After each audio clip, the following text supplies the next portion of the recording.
Very good morning to you all. Welcome to this webinar. Let me know that you can see and hear me okay. And then we will kick off, as they say in football, in about one minute. Let me know you can see and hear me. In the chat box, you can type in the chat box, and then we will kick off. Great. And let me know where you are this morning. Which country, which city are you in? I can definitely see some Vietnamese names in there. Chao Boi Sang.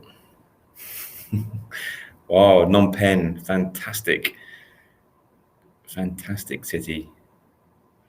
Okay, yeah, Vietnam. Okay, lovely.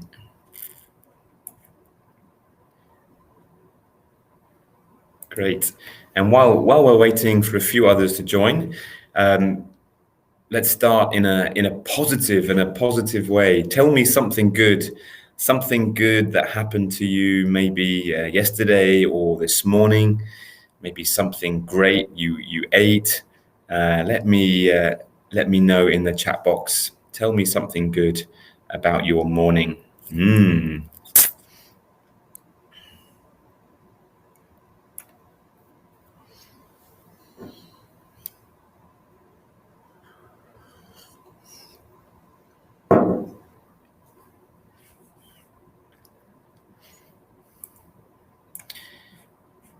Okay.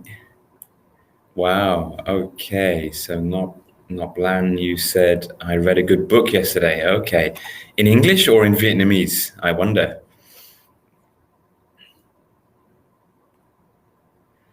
Okay. Oh wow. Okay. So someone bought me foods. Okay. I hope it was nice foods, Lee. Okay.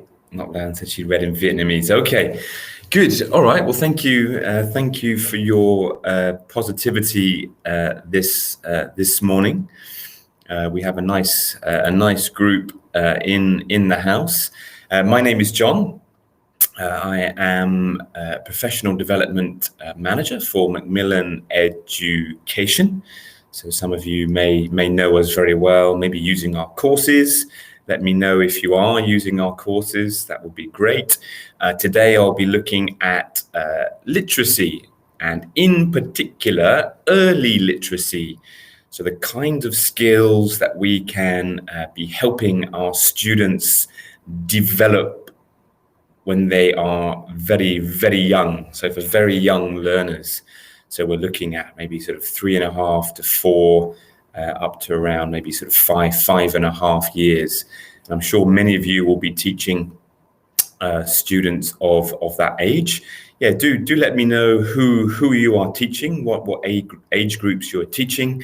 Many of the activities today, I'll give you lots of practical activities that you can take away and use for developing literacy, and many of them will be accessible also for slightly older primary students as well. Okay, so we have a few more joining us. Wow, good morning from Riyadh. Absolutely, that's an early morning in Riyadh. Thank you so much for joining us. We've got Vietnam, we've got Philippines, Cambodia in the house. Fantastic. All right then. And so we're going to start. Just make sure today, maybe you need a pen and a notebook, and obviously on this beautiful morning, a big smile as well. Let me know actually if you are, or your educational situation. Are you teaching online or are you face-to-face at the moment? Many of us are in different situations. Do let me know as well. And what we'll do today is have a look at both. Okay, so we'll have a look at some face-to-face ideas, but also having a look at adapting them for online. Yes, Amir. online for time being in Vietnam. Yes, that is the case. Still online. Okay. So I'm going to throw out lots of online ideas for you as well today. If you are teaching online, and maybe you can let me know as well, that I think cooperation with parents, particularly with the pre-primary, very young learners, is a super important relationship. And a lot of the tasks, activities, instructions, rules for activities can be sent beforehand. If your school has that kind of organization with the parents. And things like entry tasks, so like I asked you, you have a pen, a notebook, and a big smile. The same thing for students as well, to get them prepared. And if you want, for online teaching, you can make it into a little fun game or activity. So here we have, what do we have here? 6 items that students need for online classes. So for example, they need a pen. And you can say to your students, okay, you need a pen, 3, 2, 1, go. And they run off, find their pen, come back, show you their pen, show you your pen. Okay, and you can give them a little time challenge or limit. Okay, make it a little bit fun. When they've shown you a pen, okay, you need your student book, You can show them an example, 3, 2, 1, go. And they run off and find their student book. Okay, so again, you can make that into a little fun challenge or game. All right. Here's a few items that they might need for this class. All right. So where you can, make it into a little sort of fun, engaging game. If you are saying the names of these objects, maybe showing these objects, it's great for visualizing, connecting the pictures or objects to the word, great for listening skills, and it's also maybe engaging and physical at the start of the class.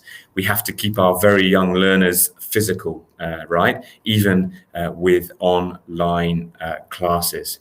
So where you can, have that cooperation with parents as much as you can. Send them details of each class, kind of materials they need, rules, instructions for games. We'll talk about a little bit later. So my Vietnamese friends in the group, I started my pre-primary teaching in Vietnam back in 2004 in Ho Chi Minh City there. So I was teaching classes of around 18 to 20 screaming, crazy 4 or 5-year-olds on a Saturday, Sunday morning at 7:45 a.m. I'm not sure I could do that again, to be honest, but it was a good grounding and learnt a lot. I need to get more energy before I would start doing that again, for sure. So big credit to you guys who are still teaching the pre-primary. I know how much effort it takes. But in 2004, in terms of the teaching, as a teacher, we knew what we were teaching. You would go in and you would teach some songs, some TPR, some chants, some games and activities. Everyone would have a lot of fun, and then you'd say goodbye, and that was it. I think now education has changed a lot, particularly pre-primary education.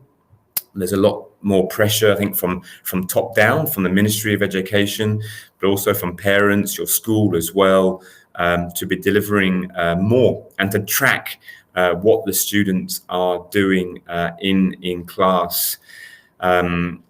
So when we were teaching back then, yes, we kind of knew what we were teaching, but the why we were doing what we were doing wouldn't always be clear to me, or I wouldn't always think about the why.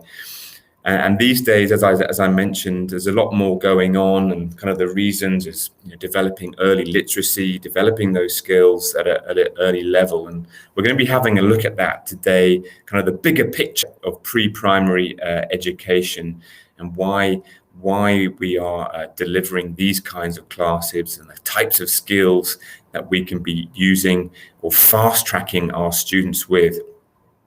So today we're going to have a look at three core goals, a little challenge today, 3 goals If you can tell me which game this is, I love to use this one with my pre-primary students.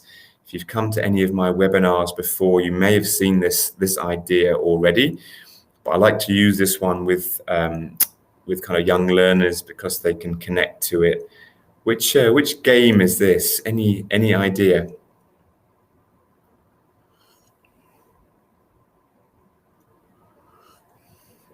If you can spell it correctly as well, then you are in for a bonus point. Any idea which game this is? Any idea?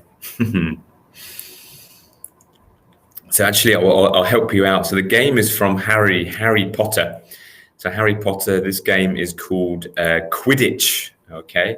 And they have to score the goals through these hoops. So I will sort of use this picture as a way for setting our goals. So by the end of the class or today's webinar, hopefully we will score three goals with our students. So number one, and what I suggest when you're introducing goals or you want to set up an activity or give basic instructions in English, or even for pre-primary students in their mother tongue, if you speak the mother tongue, why not engage them a little bit more, especially online, and use maybe a puppet for helping you to deliver today's goals or instructions for a game or an activity. So this is Doodle Bunny. So good morning. Say good morning to Doodle Bunny. Good morning, good morning, good morning. So Doodle Bunny is going to help me introduce today's goals, aren't you? Yes, I am. Okay. So what's number one? So Doodle Bunny says number one is, I can understand what literacy is. Thank you, Doodle Bunny. What about number two? Okay. So Doodle Bunny says, number two, I can understand how literacy can be developed in pre-primary classrooms. Thank you very much, Doodle Bunny. And the last one? Right. Okay. And I can use different literacy activities in my classroom. Thank you very much, Doodle Bunny. See you later. All right. So here's our three goals for today. Hopefully by the end, we can achieve those. And a little bonus goal today. So for those of you teaching online, in Harry Potter, there's a special ball, right, called the Golden Snitch. And if Harry Potter catches the Golden Snitch, yeah, you win the game. So our Golden Snitch today is to apply lots of these activities to your online classes, okay? And teaching pre-primary students online can be very challenging, okay? All right. So let's move on. I think Amir says, puppets in online classes sometimes don't have the same effect. Yeah, I think you probably could be right. And I think with puppets in the classroom, the students can get around the puppet and see the puppet, don't they? But I think any way that you can use objects or puppets, for example, little surprises in online classes, they can go a long way with the engagement. And what I would say is I would encourage students as well and cooperate with their parents to create their own puppets at home. And we'll have a look today at maybe opportunities how you can use their puppets also in the online classroom. So some course books might come with little character puppets that you can use. And maybe when the students are online at home, they can use these puppets maybe to sort of say the words to, or that you can use the parents as well. And we'll have a look at more ideas for puppets online a little bit later. But thanks for your point there, Amir. So let's have a look. We're going to have a look at some face-to-face and online ideas. Before we do that, let's just have a look at the big picture. When we talk about literacy, what are we talking about when we're talking about literacy with very young learners? yeah, this is the big picture of what we're doing and kind of why we are doing it as well. So any ideas, you can write any of your ideas for any of these gaps here, and then we'll try and collate everything. Let's see if we can cover everything together before I show you the answers. Okay, so Lee says read and write. Could be.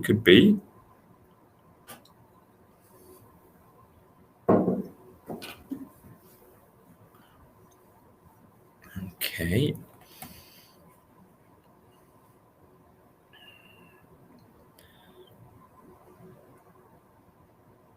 So I think, yeah, Angelina and Lee, yeah, you've got the first part of it. Okay, let's move on and have a look at the whole picture here. So yeah, we've got obviously got reading and writing, which traditionally is the basics, right, of literacy, which will cover a range of skills, and we'll look at different sub-skills of literacy today that we can develop.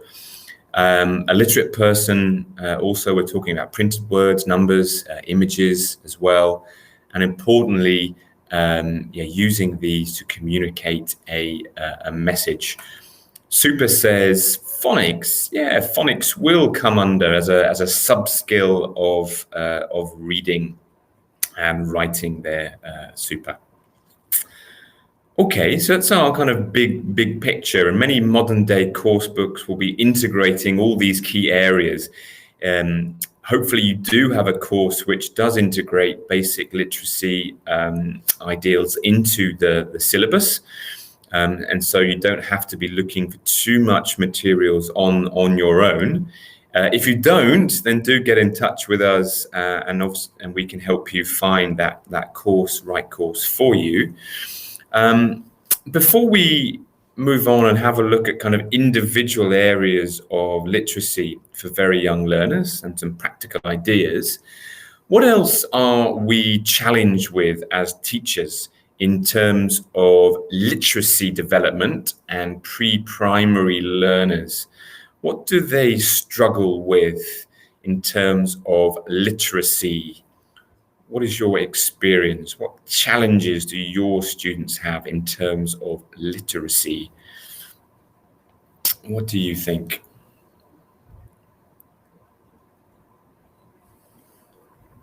And not able to read, yes. Yeah, maybe they don't have those phonic skills, as Super said, to maybe sort of decode, for example. And lazy, okay. That may come down to how we can engage them with the reading, and make reading a little bit more fun, a little bit more engaging. Problem solving, wow. Yeah, let me know a little bit more in terms of problem solving. Yeah, Amir, anything in particular you mean? That could be sort of solving maybe minor disputes in the classroom, maybe sort of sharing items and things like that, making good decisions, maybe related to behavior as well. Yeah, let me know what you mean by problem solving there. Remembering words as pictures, okay. Different scripts, absolutely. If your script is a non-Roman script, then that can be an additional challenge. Thank you, Marcus. Language barriers, okay. So lots of good ideas. So let me throw up my ideas as well. And many of you have mentioned these all already. So we've got, letter recognition, as some of you have mentioned as well. If their mother language has a different kind of script as well, it can be difficult to identify the different kinds of letters and the letter shapes, right? We've got K and F there. Sound recognition as well, right? So obviously the English language, we have made up of 44 sounds. Many of them, or some of them, may not be available in their own language as well. And some of them are quite tricky with the shape of the mouth. So maybe we're using the jaw, we're using the lips, the tongue, and sometimes they don't have make these kind of shapes with their own language. So it can be super tricky. Holding a pen and pencil for writing can be difficult as well. Handwriting skills, as someone mentioned as well, connecting maybe pictures and words can be tricky. Understanding instructions from a teacher for activities, or reading instructions from the course book, and also patterns in language as well. So certain patterns we might have in English, maybe the structure or how the words come in a sentence. In their mother language, it may be come in a different grammatical order, for example. All right. And also patterns of language, maybe the intonation and stress patterns as well. So there's lots going on there that we can be helping with our students. And here are some key areas that we can begin to develop with these very young learners. So these are kind of almost like subskills of early literacy, which we will have a look at today. Can you try and spot any of those spud skills? Spud means potato in slang English. I'm not sure where I said spud. Sub skills. Can you spot any of those sub skills? Let me know.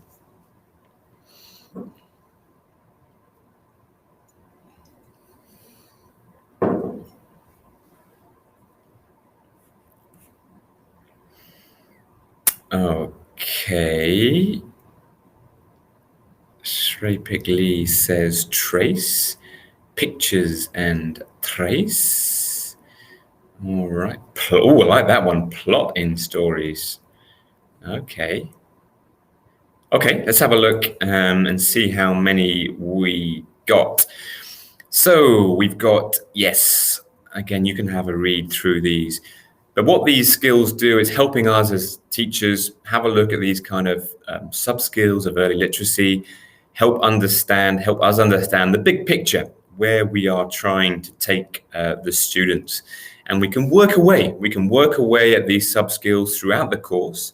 They won't be able to do these immediately overnight, right? It's sub-skills that we need to keep going, maybe in each unit, keep banging away, and we can keep improving these skills over the longevity of a course. All right. So I think most of these are self-explanatory. The last one, the bottom right, the rebus or the rebus sentence, depending where you're from, you may pronounce that a bit differently.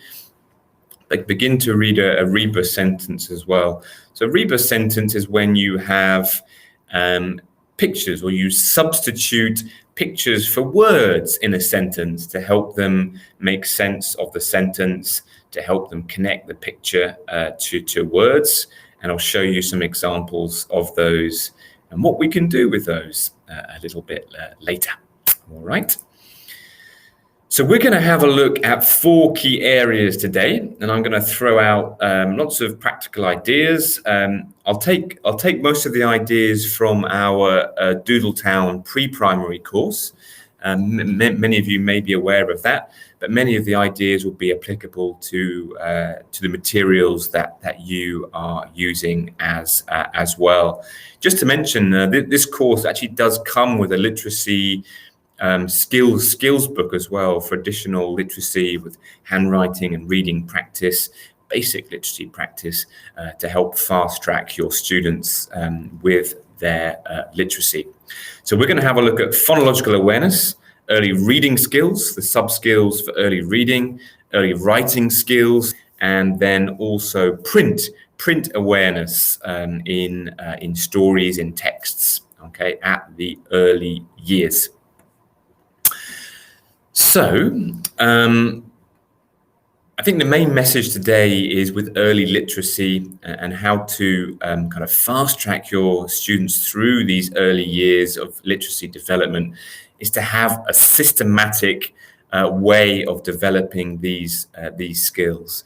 So, for example, you can see in this course book, in the syllabus at the front of the teacher's book here, You can see unit by unit vocabulary and grammar structures they learn, but also what subskills of early literacy they will be developing in each unit. Okay, so a nice kind of systematic development of these literacy subskills.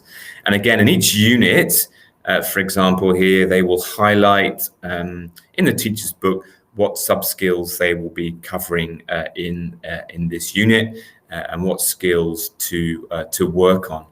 I think this, for a teacher, gives you nice kind of goals for a unit as well. And by the end of the unit, you can see where your students are with these areas of literacy and which students are on track, which students are struggling.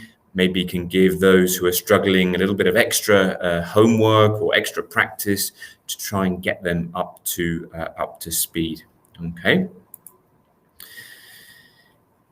So we're going to have a look at these 4 key areas. Let's jump in with the first area, phonological awareness. And I know Super mentioned phonics a little bit earlier as well.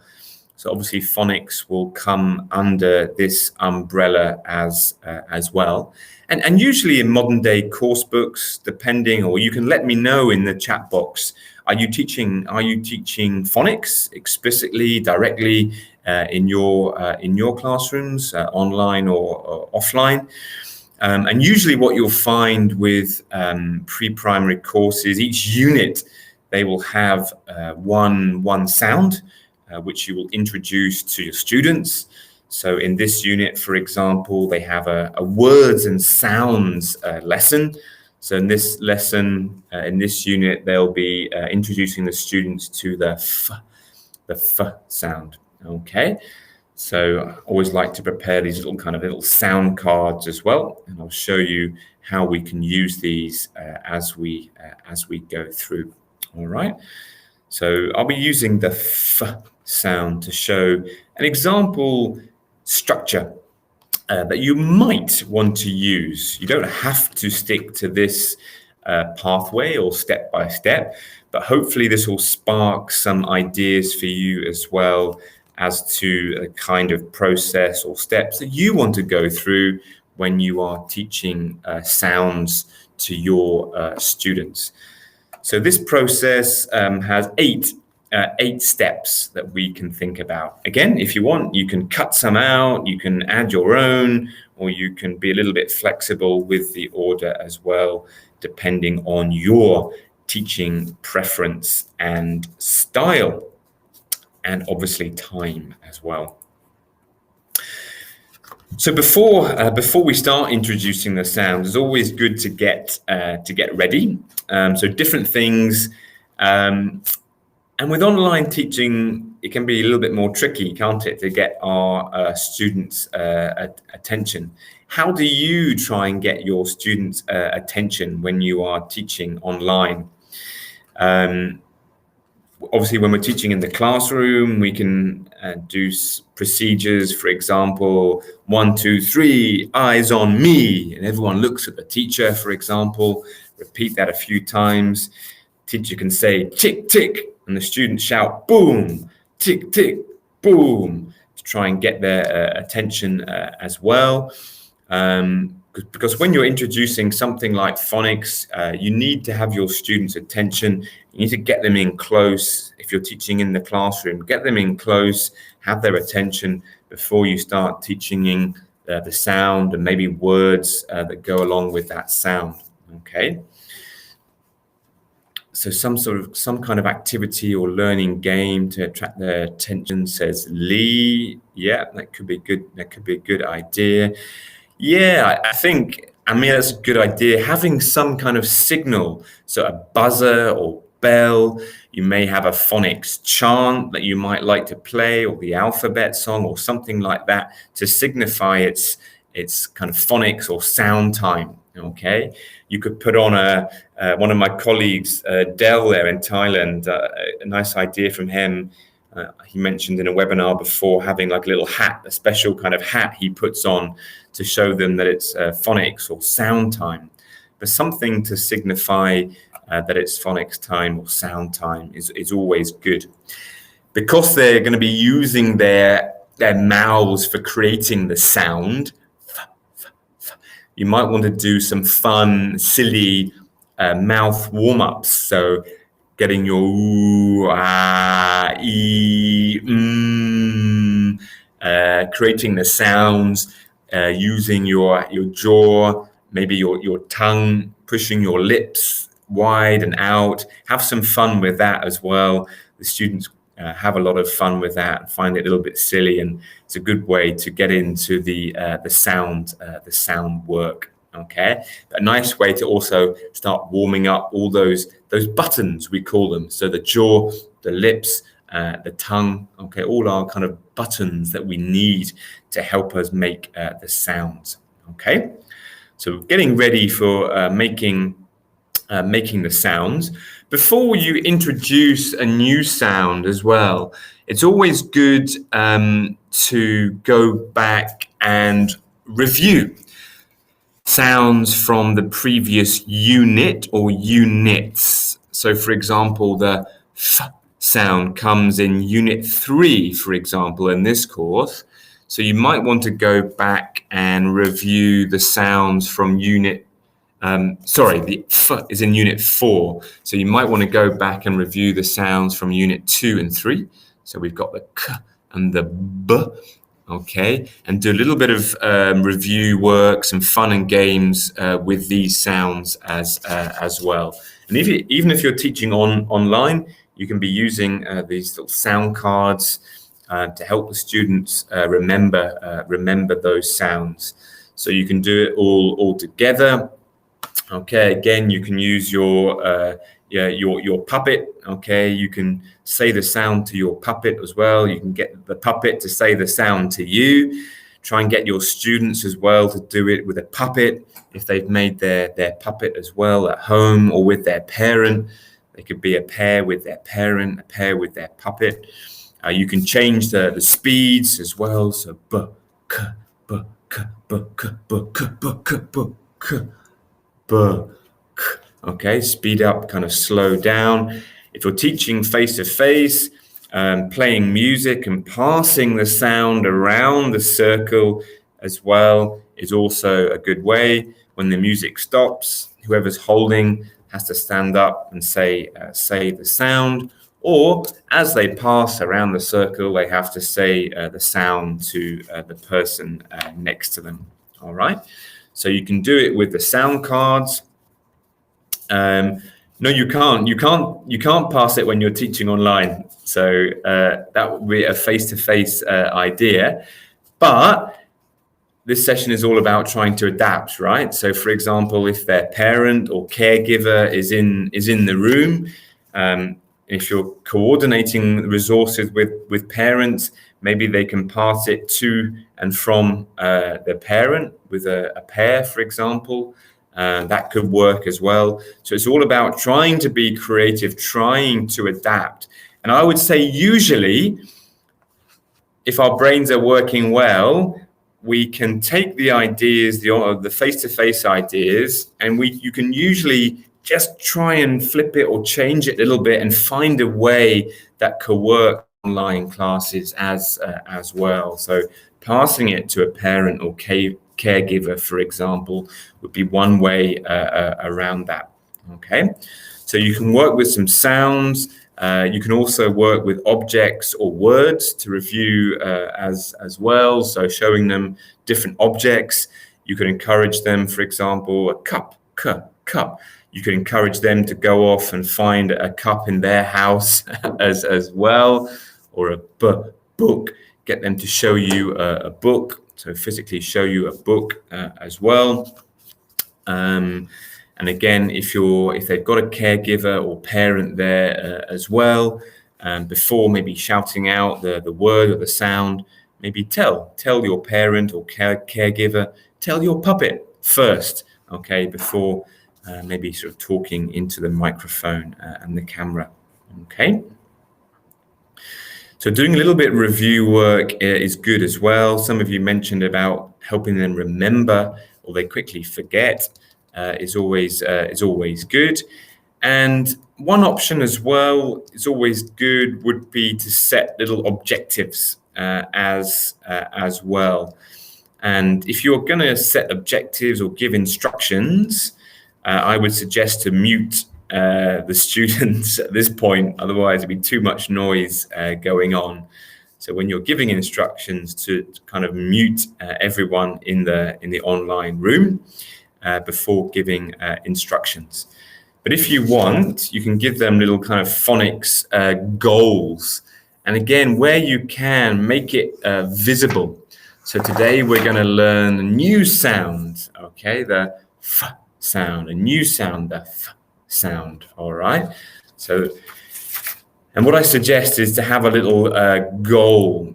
So here I would use, actually, here's a little kind of a football goal, right?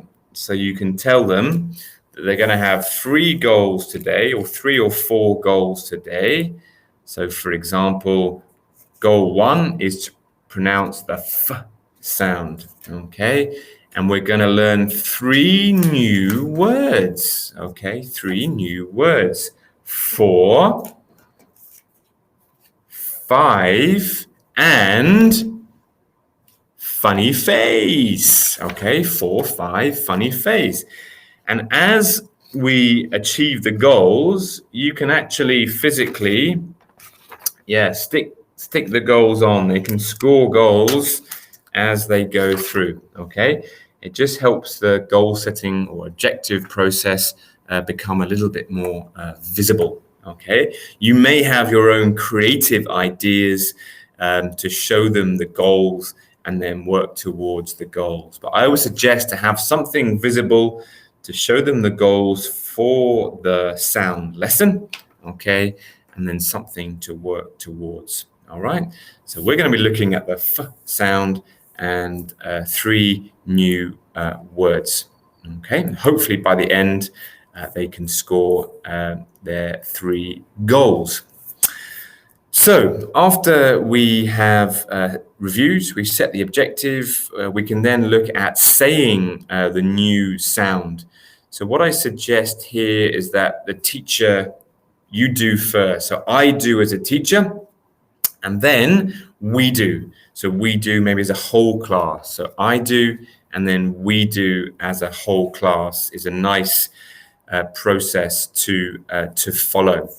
So a few ideas here then for saying the sound. So for example, you can say the sound and you can show them the shape of the mouth. What are the key features of making the f sound? So the key feature here is the teeth, right? The top teeth on the bottom lip, the f. And you can feel some air as well. So you can have a little bit of fun making that shape with the students.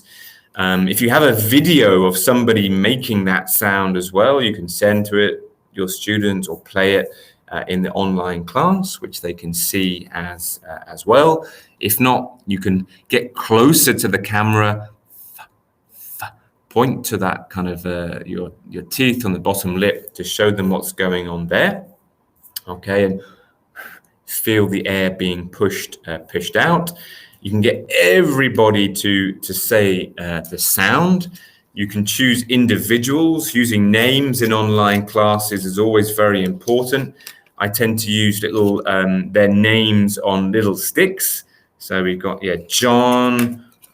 We've got Sam. We've got Andy and Julie. Okay, so you can use these sticks to select students to try and say the sound. Okay. In the classroom, you can get them to turn to their partner and say the sound.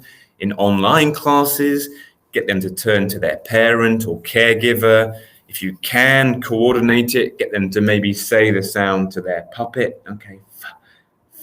Okay, try and get that kind of interaction with something or somebody. Okay, obviously online engagement can always be quite tricky. All right, so trying to find someone that they can say the sound to will really help the process. Okay, you can then introduce a picture. So here we have 1, 2, 3, 4. So f, 4, f, 4. Okay, the first sound is F. Okay, this is how we write the F sound. Okay, the F sound. If you want, you can hold the sound up to the camera, okay, and they can trace with their finger, okay, the sound or the shape of the letter, okay, and you can repeat that a few times, maybe different speeds or different voices, and get them repeating the F and the 4, okay, and then you can do that as a whole group, maybe with more pace, more speed. You can do little clap chants as well. So, for example, you might go F, 4, F, 4, F, 4. Okay, get little rhythms going. If they've got a caregiver or parent with them, maybe they can clap. They can try and do like a high five, F, 4, F, 4 with their parent or caregiver, again to try and get some kind of physical interaction with somebody else off camera. Okay, obviously in the face-to-face classroom, you can do the pass the picture and sound activity with music as well, as you pass it around the circle. Okay, all right. So let's move on then. So after some practice, maybe saying the sounds, we also need to give some more practice for hearing the sound as well, and hearing that key sound in the words. So here you can actually use some physical objects or flashcards that begin with the letter F, or the sound F, okay? So, for example, you might sort of show them a picture of, here we have five fingers, okay, and here we have F, 4, for example. We've got a F, family. We've got a F, friend, okay. So you can sort of show them these pictures, words that contain the F sound.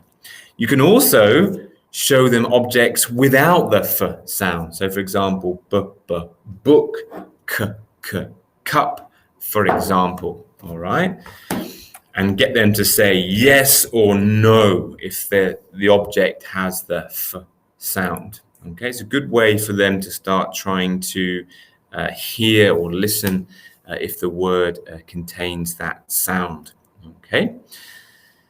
So if you have face-to-face classroom, you can put objects, for example, into like a bag and invite students to come up and pull the item out of the bag. Okay, that student will then say what the object is. Okay, book, and the other students have to give a thumbs up, thumbs down if that object has the F sound or not. Okay. If you have online classes, try and build up a little bit of excitement and suspense. So you can pull the things out of the bag, and maybe you can give a little bit of suspense. So you can go dun dun dun dun dun. What's this? 1, 2, 3, 4. F or no F? F or no F? Okay, and get them to show you on the camera, hands up, hands down. You might ask them to make a little heart, for example, at home. If the word contains the F sound, hold up the heart, for example, to show that word has the F sound. Okay. So a little idea there for trying to hear the sound in these words. Okay. All right. This is another way for helping classify maybe the sounds and the words. So here they're reviewing and going through the k, f, and b sounds, and maybe you're holding up different pictures which connect to those different sounds. So we've got cake, 5, and ball. And this is called a pocket chart. So you can put this up behind you, maybe on the wall behind you, or in the classroom. And the idea here is that you will classify the sounds and the different words in the classroom, students could come up and put the different words and classify themselves. If you have an online classroom, the teacher, you would have to do that yourself. Maybe if you have the wall behind you, for example, or a little whiteboard, a little board that you could stick the sounds and the different words on, always works quite well as well. A little kind of mini whiteboard or a little cork board as well that you can stick your pictures and sounds on. Also helps with online classes to make it more visible. Okay. What do you do in online classes? So sometimes it's quite hard, isn't it, to hold the attention of your students. If you're going through this kind of process and you want to try and achieve your objectives, but you see maybe the students are not focusing or losing attention, what do you do usually maybe in a face-to-face classroom? Any of those ideas that you could use online to try and have a little, maybe a timeout to break things up, to try and get back their attention? What would you use in an online class if you see maybe losing their attention? What could you do?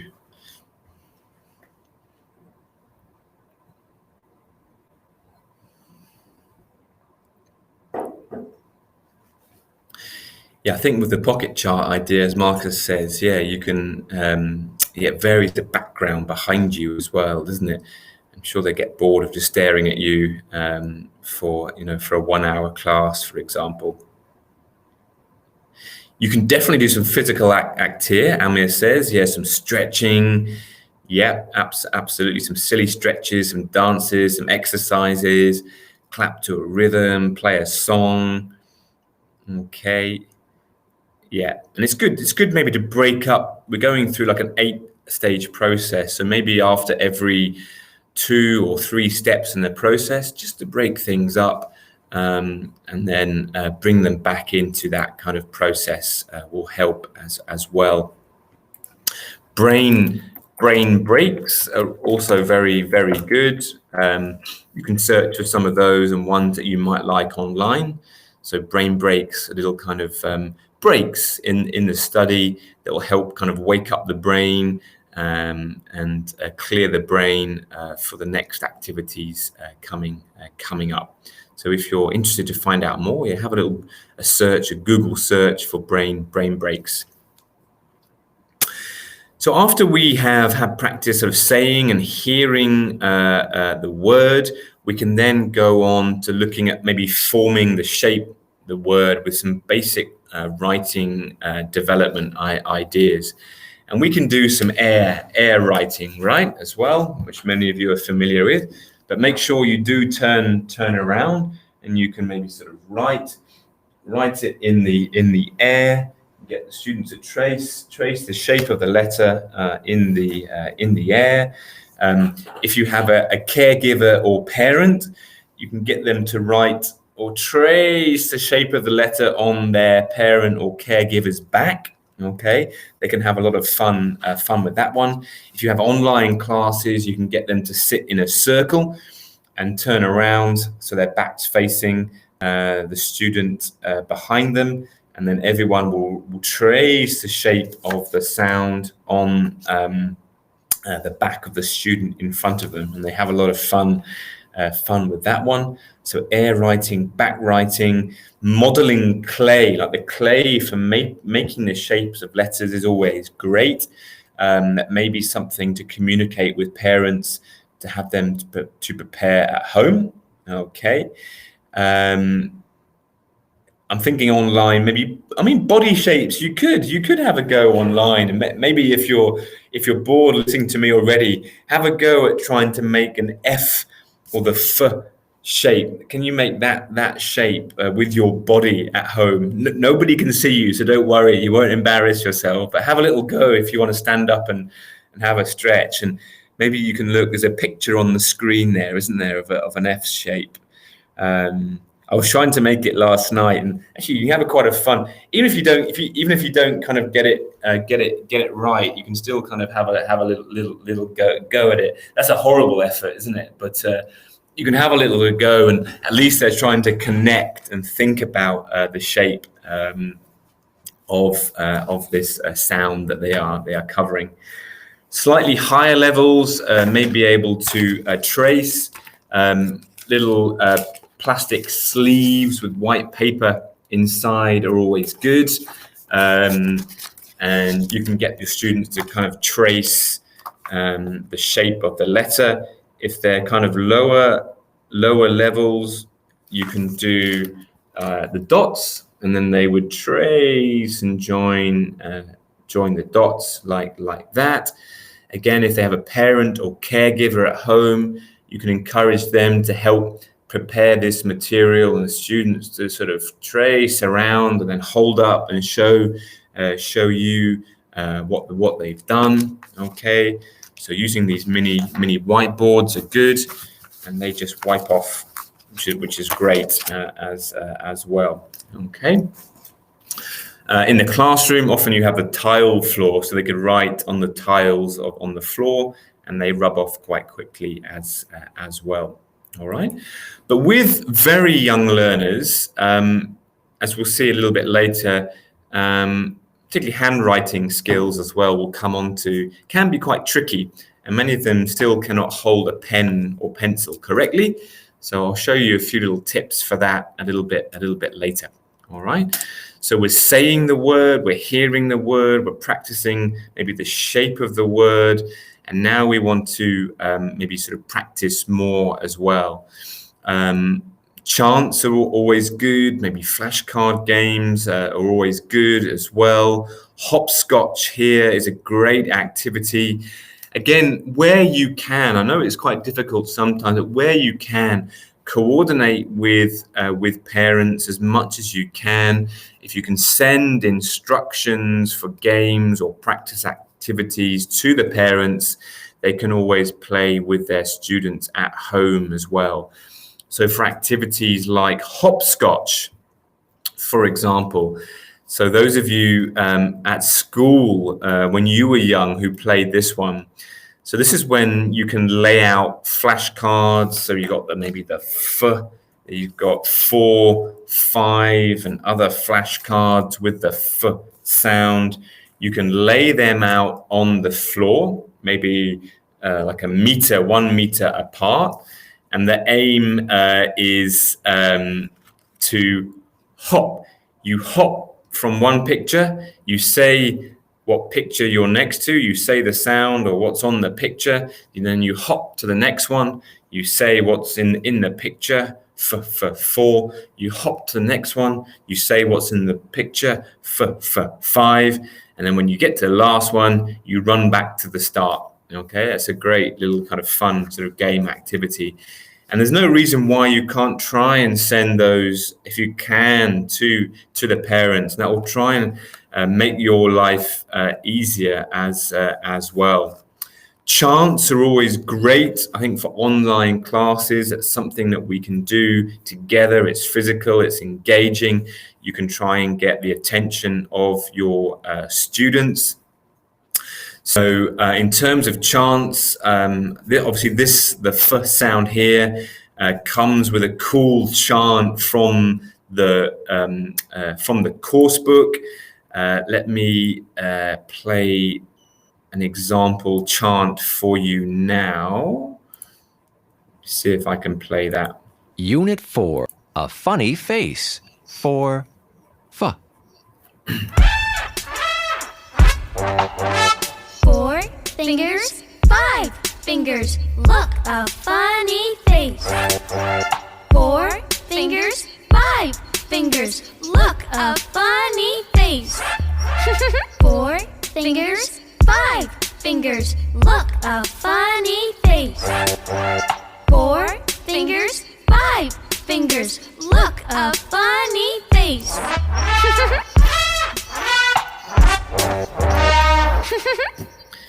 Okay, so it's a little phonics chant, again for practicing the sound and the words. Again, for these kind of chants, it's good, not just to sort of play it once or twice, to have a little bit more structure with your chants as well. So you might pre-teach these words on a little whiteboard or a little corkboard if you're teaching online. So for example, in the chant, the order is 4 fingers, 5 fingers, and then a funny face.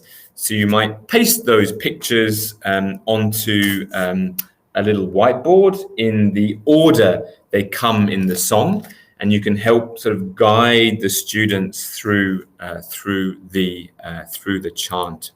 Okay. You can listen once, get the rhythm, listen again, get them to stand up and move to the rhythm. There's quite a funky rhythm to this song. And then they can start listening and copying the actions. Okay. Obviously, with a face-to-face class as well, they could listen and do the actions when they're facing a partner. In online classes, again, with a parent or caregiver, can they try and look at their parent and then do the actions as they hear the chant with their parent or caregiver? Okay, and then always good to have a little bit of a follow-up as well, maybe after the activity. So here they would trace the lines around the 4 fingers, trace the lines around the 5 fingers. They can color in I think that's a Durimon, right? You can color in the Durimon's funny face, and then they can listen again and review, practice the chant at home in their own time. Okay. Right. Amir says, for objects, bird, ball, sheep, would you recommend teaching them in small sentences? Yes, Amir. What usually happens with pre-primary is that lesson 1 in each unit would be vocabulary. So you would teach probably the words in isolation with pictures, help them connect the words to the pictures. And then in lesson 2, they would usually put those key words into a basic sentence structure. So for example, if you're looking at fruits, banana and apple and pear, lesson 1, just introduce the pictures, single words, and then maybe the second lesson in the context of a sentence. So I like bananas, or I don't like pears, for example. That's usually how it would work.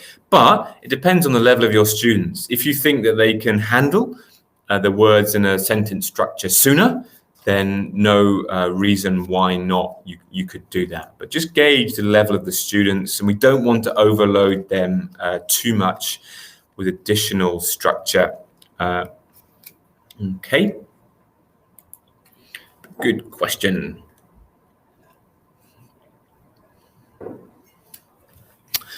What else do we have here?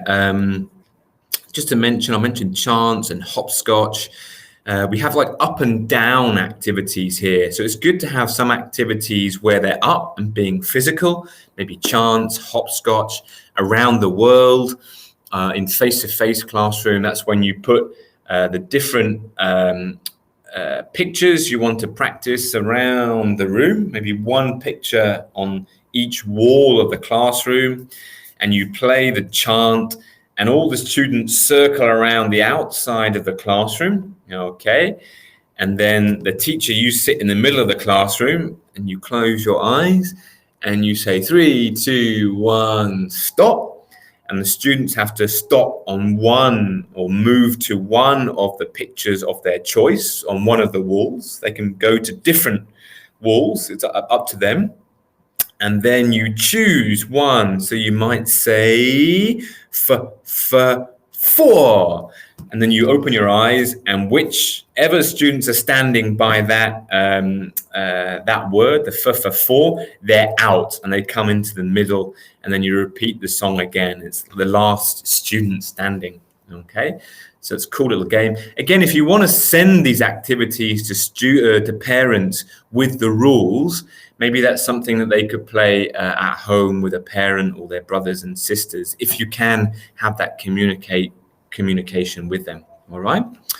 In terms of downtime activities, always good to have some downtime activities. They could circle things that begin with that sound or letter, maybe some sorting or matching the sounds to the pictures, or maybe a 3 in a row activity. So that's like a tic-tac-toe.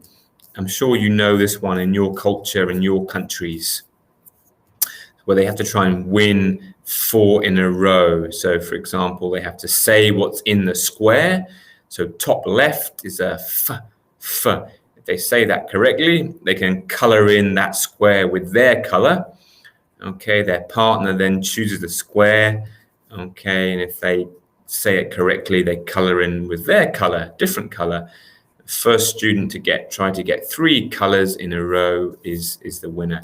And again, that may be an activity, a downtime activity that you could try and send through to the parents. Okay. But trying to have a little bit of a balance between up and down activities is always good. All right. And then towards the end of the stage, a quick review. So what sound did we learn? Today we learned the f sound. Okay.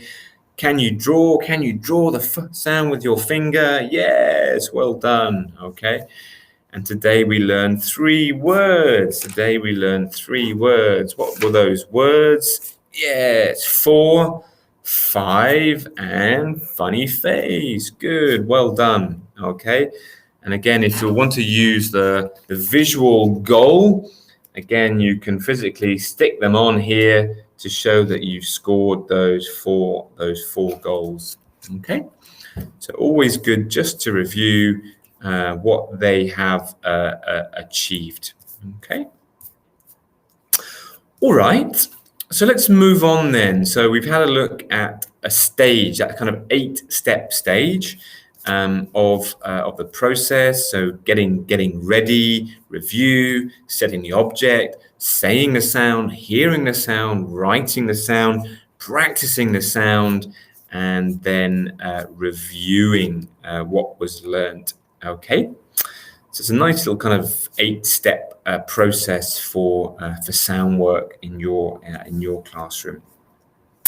Let's now, in this second part, have a quick look at approaching early reading skills and print awareness, and then we'll finish with some early writing skills ideas. Okay.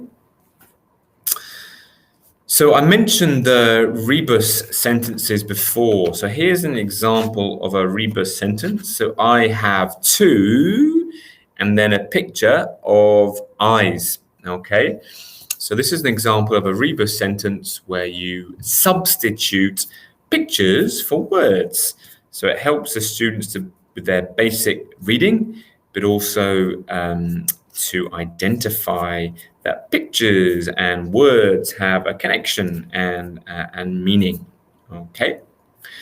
So again, this course that I'm using, or these examples from Doodletown, come with a digital version of the student books.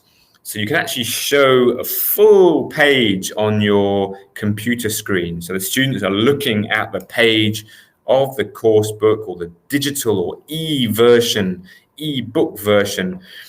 So you can encourage them to use their finger to maybe move from left to right to follow the flow of the sentence as we read it together. This will really help them with the left-right directionality. I'm thinking of Japan, actually. I'm not sure we have any Japanese in the house, but I know maybe Japan might kind of sometimes read down the page, I believe. Please correct me if I'm wrong. Okay. But this will really help them with the kind of the flow of a sentence from left to right. It sounds very basic, but it's a very important skill to start developing at the start of their literacy journey. So get them tracing with their fingers left to right on the screen if you're using a digital version of the book, for example. Okay. Another idea here, I use minions. So this one, again, we can maybe send to students to try and cut out themselves or get their parents to cut out.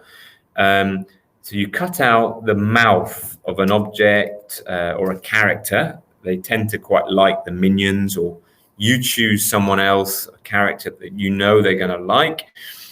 And the idea here is that they use this to put on their book or to put on some sentences that you've sent them, or on the screen, if you're showing the sentence on the screen, and they would trace over the sentence. They're looking at the words through the mouth of the minion as you move it across the sentence from left to right. Which helps the reading process become a little bit more engaging. I know one of you said that you're a bit lazy to read or not interested. So that's one idea, reading puppet, to read the words through the mouth of the puppet. Okay? So you can see here on the screen the minion reading puppet. All right? That may be one idea. Another idea here to help with the left-right directionality. So again, in this course book, it comes obviously with stories. You've got lovely stories here, which kind of practice the words and language structures in each unit. This one is all about different ears on animals and trying to identify. And you can actually sort of help them tell the story as well through pictures. So you might show different pictures from the story. You could paste them on a little mini whiteboard or a little board that you've got in order that they come in the story. So you might have a rabbit, cat, bear, okay?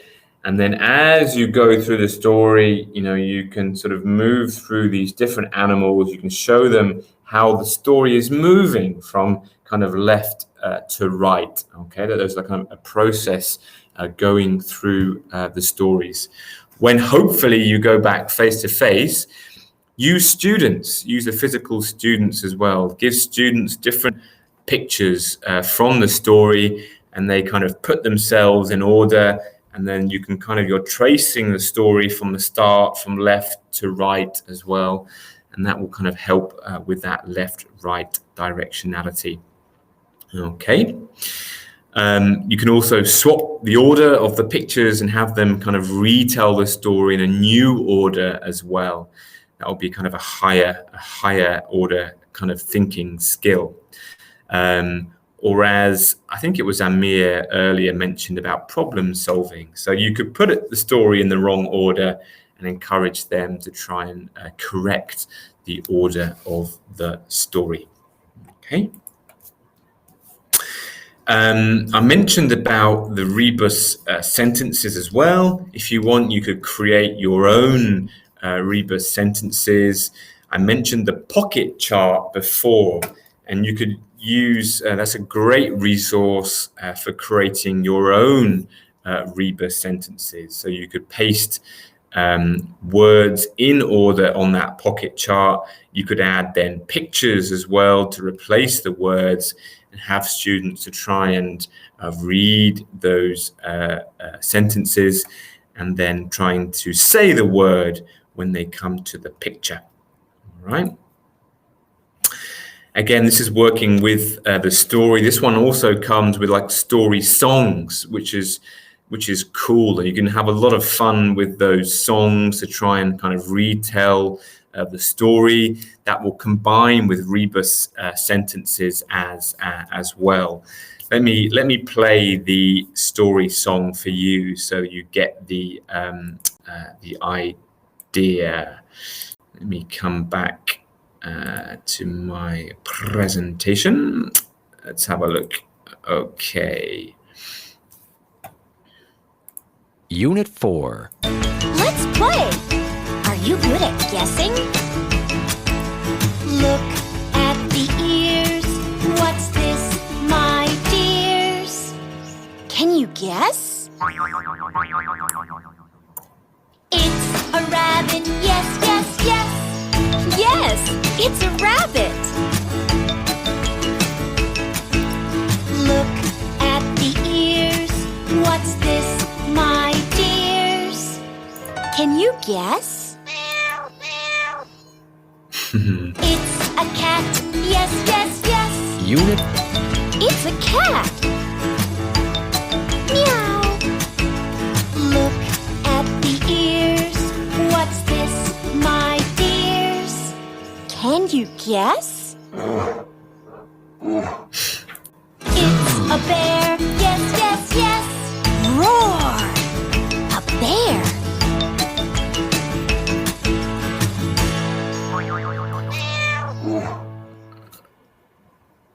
All right, the last one is a dog, was it? Or maybe. Your dog sounds very scary there in Cambodia. Okay, so again, you could work that quite well with the rebus sentences, and then you could create your own new verses with different body parts, for example. Just to note, actually, with this course, it comes with a karaoke version. I know there in Vietnam, Cambodia, Philippines, you all love your karaoke. I know that. So this comes with a karaoke version with no lyrics, just the background music. So once they're used to the song and how it works, you could create your own verses using the karaoke version. Okay. So again, here's a new one. So instead of the ears, we've replaced with a nose. So look at the nose. What's this, my dears? Meow. It's a cat. Yes, yes, yes. Okay. So you could create your own rebus sentences with different body parts. Okay. All right. So finally, let's have a look at the writing skills, early writing skills, and a few little key ideas here.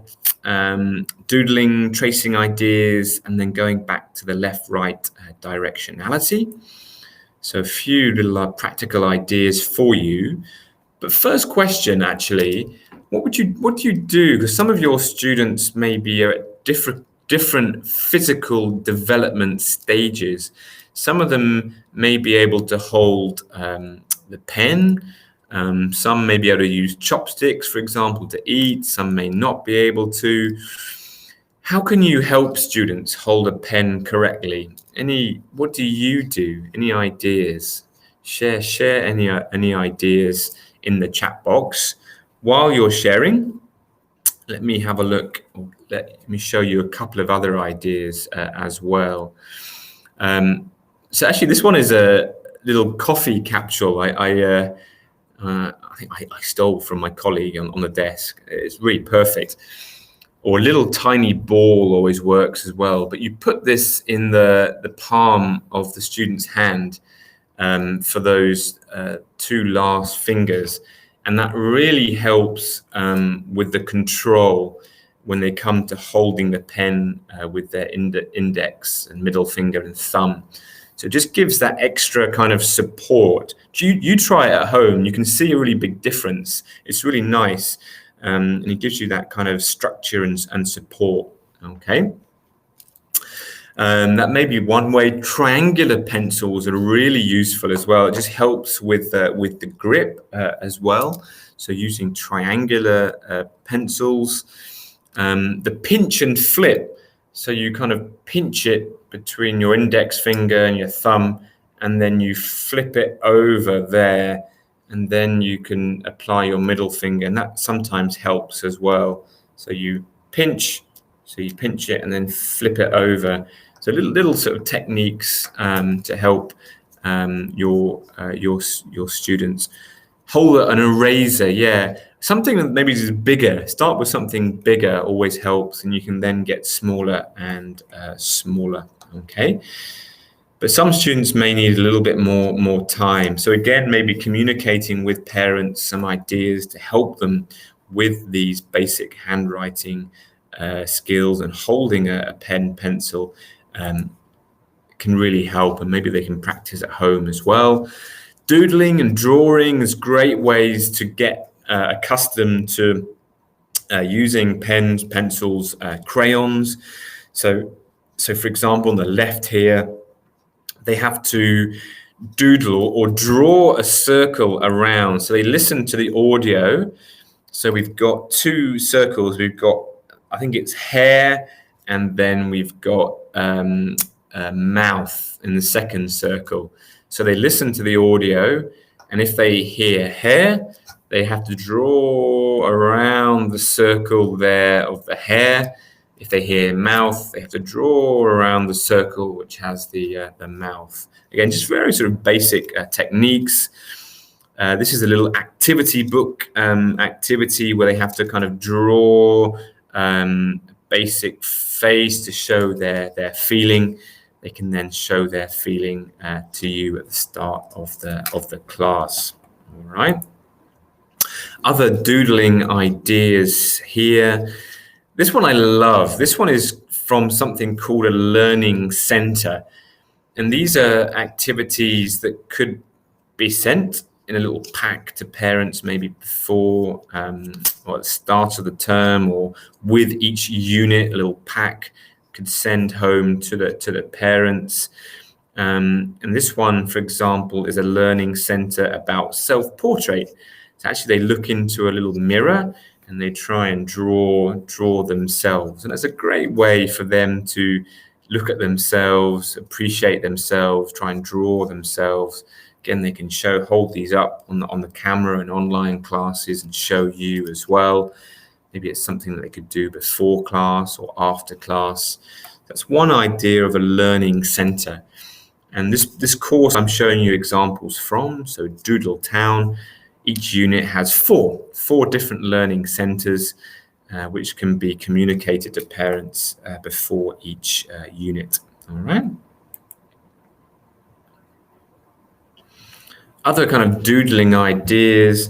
Again, this could be communicated to parents, or if you're an online face-to-face classes, this is a great downtime activity where they try and doodle themselves or doodle anything they want, to be honest, at the early ages. Just a matter of practicing holding the pen, for example. Maybe the older they get, the better they can get.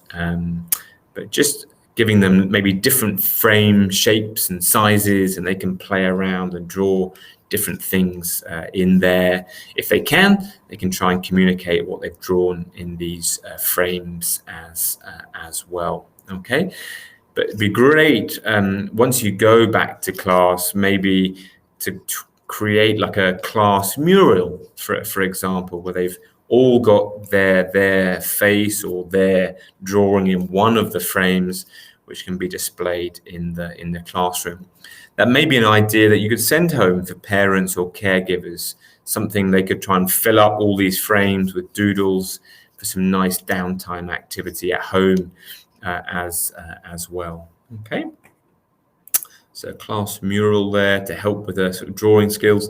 This is called a hole drawing. These are great for drawing kind of monster faces. So you have you can have different shapes that they cut out, and you cut a hole in the middle for their face, and then they can draw ears, funny ears, as many as they want. And they can draw whatever they want onto their different body shapes, legs, arms, hair, crazy hair as well. Okay, and the idea here, they can have multiple number of ears or arms, for example, and they can run around the house with their brothers and sisters or parents and say what they've got on their monster face. Or in class, that's great as well. They can dance around with their monster face in the class. They can dance around to music. When the music stops, they have to say or talk about their face with a partner. Okay.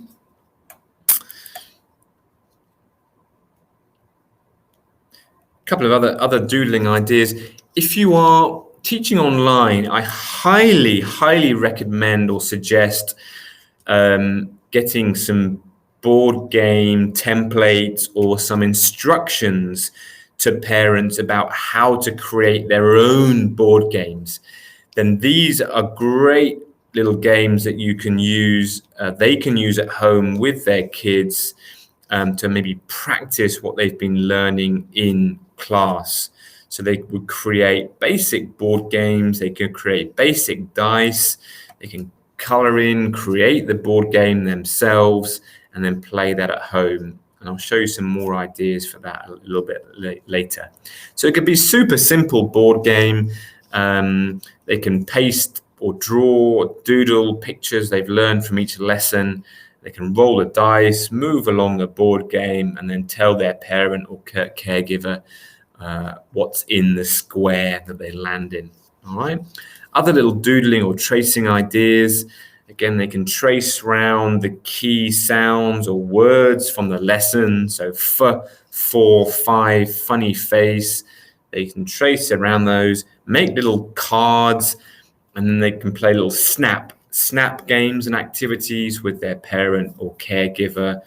Or if you are face-to-face, like Pelmanism, where you turn all the cards over, you have 2 or 3 sets, and they have to turn 2 cards over and try and find a matching pair. Again, if you're not back to face-to-face yet, think about maybe sending these materials back to the students so they can do it with their parents or create these activities with their parents or caregivers. All right. I mentioned about the board games, and again, they can sort of trace different pictures or objects that they've learned from the last few lessons. They can create their own dice, and then they can play these or practice at home. Okay, but if they create it themselves, they're much more likely to be motivated to play something that they've created. Okay.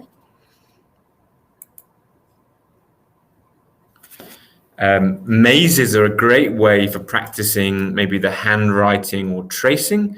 So here they have to try and find their way through the maze by tracing a continuous line. So they have to hold on to the pen or practice their penmanship and draw through to try and get to the end. Okay, it's a nice fun way of practicing basic tracing writing skills. Okay, so we've covered sort of 4 key areas: the phonological awareness, the early reading skills, and print awareness, and a few little tips there for early writing skills as well.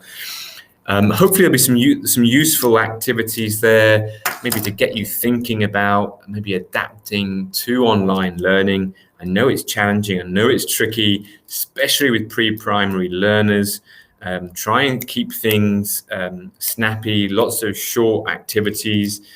Try and use puppets, use their names, use reading puppets, use visual goals, use flashcards as much as you can to try your best to engage them as much as you can. There's a link here to Macmillan English website where you can find lesson plans for online teaching. Even if you're not using this course, Doodletown, you can still have a look at some sample lessons, vocab lessons or phonics lessons to get an idea about how to structure an online lesson. Okay, so do visit that free website for more ideas. As I mentioned, this course, Doodletown, comes with a presentation kit. So if you are teaching online, you can present the page, the student lessons on this digital presentation kit, which contains all the videos and audio as well to make your online teaching so much easier and so much more engaging for your students. Okay. All right, and if you have any questions as well, feel free to post them in the chat box. We've got, a few minutes at the end now. So hopefully after today, we've scored 3 goals here. Hopefully at the start, we had that definition of what literacy is, not only reading and writing, but helping them with basic numbers, the phonics as well, to help them convey a message. Okay. And then hopefully we have an idea now of kind of the subskills and activities that we can use with these different sub-skills of literacy. All right, and hopefully the courses you're using also have a systematic approach to developing literacy. If they don't, get in touch with us and get yourself a copy of this Doodletown course. Again, literacy is all integrated to make your life easy. And again, it'll come with those amazing resources, the pocket chart, as well as the digital resources as well. And good luck with the online teaching. As I mentioned, I know it's super difficult, and do your best, and cross fingers, and you'll be back face to face as soon as you can. Thank you very much, Amir, for your kind words. Thank you for keep coming back. Thank you, Isam, as well. Thank you for tuning in from Riyadh or Vietnam, Cambodia, Philippines, wherever you're tuning in from today. I'm going to be around for the next five minutes. So if you've got any questions about today's session or anything in general about your teaching, feel free to ask any questions, or about life in general. No problem. Any questions, I'll be very happy to stick around and try my best to answer any questions that you might have. If you want to jump off and head off and have an early lunch or a late breakfast, thanks for stopping by, and see you for the next webinar. If you want to stick around for 5 minutes and ask any questions, then feel free to do so. Again, I think the recording of this video will be available. Join us on Facebook. Join us on our Teachers Club as well, where you can find loads more information. I think for rest of Asia, there's an email here for our Korean guests as well. There's an email as well if you have any other questions about the product or digital things we looked at today.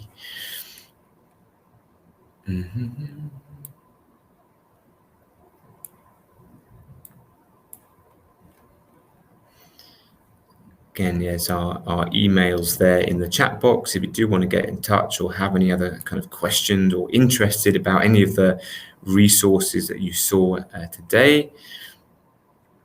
Great, we've got a question from Angelina. How long should a literacy class for offline and online be? In general, I would say online classes should be much shorter. Around kind of 40 minutes, I would say, would be good. But it depends how much support you have from parents and caregivers. If students have parents and caregivers in the online class to support, you could then extend and do some more maybe downtime activities with resources that you've sent them, and extend maybe up to maybe an hour. If you've got face-to-face classes, then anything up to 2 hours is okay, as long as you break it up and stage it well, have some downtime activities, break it up. 2 hours face-to-face is okay, but it depends how you're approaching literacy. I would say literacy would be integrated probably into all lessons, so it doesn't have to be a whole lesson by itself. I showed you today a phonics lesson, and you could extend that one out into a full longer lesson if you want. If not, maybe just kind of 5 minutes, 10 minutes of little handwriting practice, tracing practice, sounds and words practice each lesson is fine. Just kind of build up these skills throughout the course, okay? But there's no kind of set timing. But if it is a phonics lesson, then give it a good amount of time. 40 minutes to an hour is good, with lots of variety. But do remember, like, the downtime or kind of break it up type activities. Okay, but do check out those lesson plans that I sent you, or those links to the lesson plans online, and that will give you more of an idea as well about the length. So again, you can find those in the teaching resources of Macmillan English.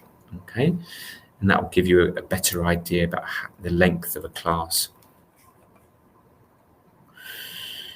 Any other questions? If there are no other questions, I will say farewell. Good luck. Have a lovely day. Good luck with your online classes. Hope that you'll be back face to face soon. And we look forward to seeing you again soon, either in a webinar or hopefully our team, our training team. We have a team here in China, but also Southeast Asia. We have trainers, and hopefully they'll be out and about to see you face to face very, very soon. So all the best. Good luck. Stay safe. And look forward to seeing you again for the next one. Okay. Ciao for now.